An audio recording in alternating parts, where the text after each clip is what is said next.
you, Hazem. It's a delight to be introduced by Hazem. As many of you know, he's such a generous friend and contributor to the university, serving in a variety of capacities. And I want to not inventory all of that because Hazem, as my teammate in putting this program together, has emphasized the importance of staying on track and keeping a schedule. So Hazem, I appreciate you, all the things you do for the university, and in particular tonight, really working closely with me to develop this program. And by the way, when I say closely, I mean Hazem's the type that invites you to his office, looks at preliminary versions, flow charts, slides, and is always positive while constantly improving it. So I would just like to give a round of applause to Hazem, my teammates.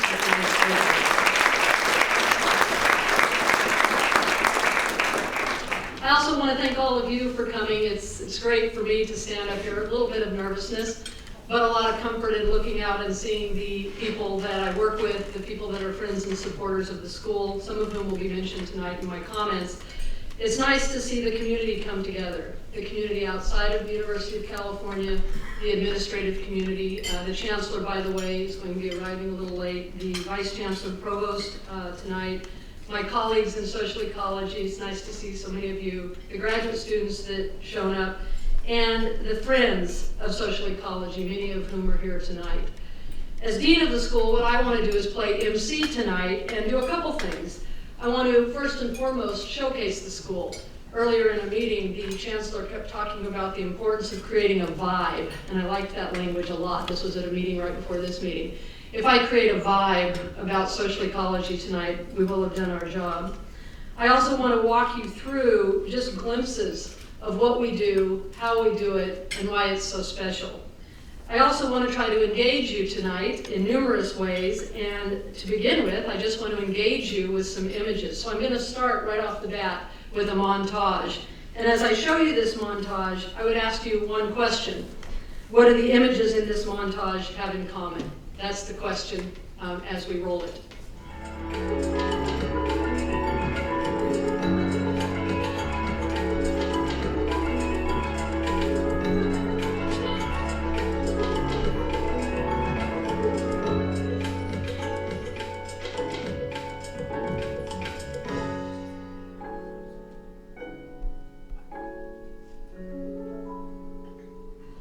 We start with this montage as a quick way of introducing you to some of the work being done in the School of Social Ecology and the range of work being done in the school.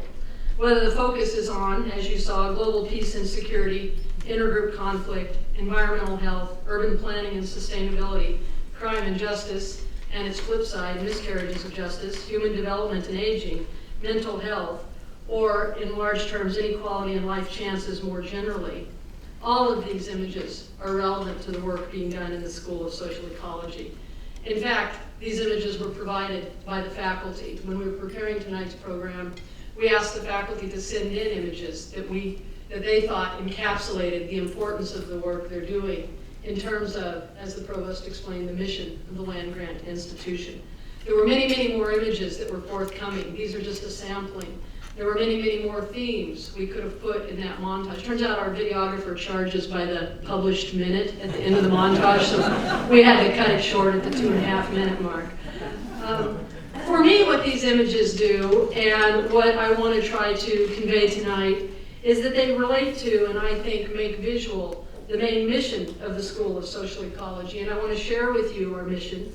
Our mission, in the most succinct terms, is to conduct research and educate students to analyze research and policy questions from a broad ecological perspective that integrates multiple disciplines and links basic theory and research with community problem solving. Again, I think that mission is very consistent with the provost's opening comments about a public university and about the specific mission of a land-grant institution. For us, this multifaceted commitment goes all the way back to the early 1970s when Arnold Binder, the founder of the School of Social Ecology, put forth a proposal to establish what was then a program in social ecology that was both in tune with the times and in many ways ahead of its times. This proposal for a program in social ecology was in tune with the times because in the early 70s, there was a growing quest among students and scholars and community members and people who fund the university for research and training programs that were relevant to societal problems. Now, of course, it's common to hear terms like research, action-oriented research, problem-based research, use-inspired research. There's a whole bunch of terms people now use to really capture this idea that research should be purpose-driven. Now, the school, you see on the other side here today, the School of Social Ecology was also ahead of its times back in the 70s because of the relative lack of academic units at major research universities that were committed to interdisciplinary research, and by committed I mean at the structural level, and that were committed to emphasizing the value of societal problem solving and an ecological perspective. I'll say more about an ecological perspective here in a minute. From my point of view, this is what made social ecology, what's said on the Today brochure, a bold adventure. I don't know if you can see it, but it's the subtitle there on the second one. This bold adventure, beginning in the 1970s and continuing on to this moment, really requires resisting an exclusive focus on unidisciplinary research that fails to fully account for the changing environmental and social contexts in which our problems emerge, take shape, and impact our lives. As this slide illustrates, an ecological or contextual approach attends to multiple influences among multiple structures and processes, psychological, organizational, societal, indeed global and international.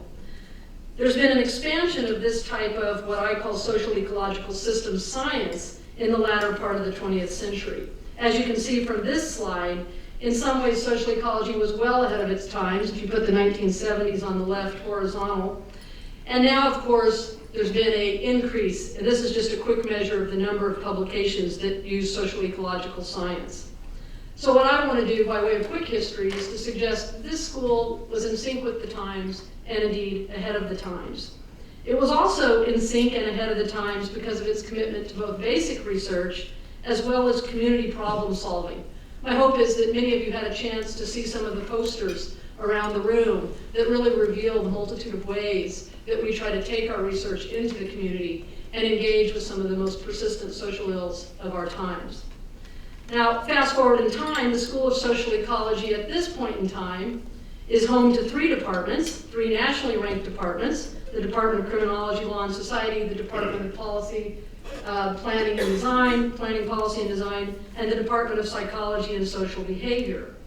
When you put these departments together in a school, what you get is a compelling nexus for cross-disciplinary or interdisciplinary work that leads to all sorts of interesting questions and interesting ways of viewing basic and social problems types, issues, and questions. And tonight what we're going to do is showcase a plethora of examples of how we approach this nexus. By way of describing the school a little further, we're also home to 9 research centers, including 4 school-based centers, the Center for Evidence-Based Corrections, and you're going to hear about that tonight in a video. The Community Outreach Partnership Program, we have a poster in the back that reveals some things about that. The Center for Psychology and Law, which Beth Loftus, I saw Beth was here earlier tonight, directs, and the Social Ecology Research Center.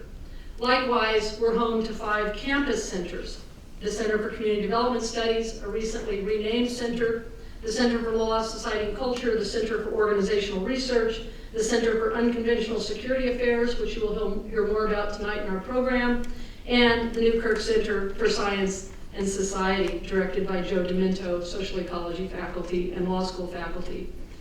At this point, what I'd like to do is just pause and give recognition where recognition's due.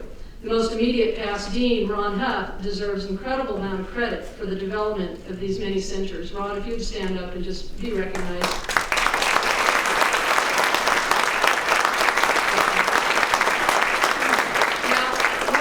I was going to do this, but he knows I keep and cite email in public, so I can't believe he still responds to my email. I wrote Ron a few days ago, and I said, Ron, did we have any centers when you started? And he wrote back, when I arrived in 1999, social ecology had no formal centers, only a few focused research groups.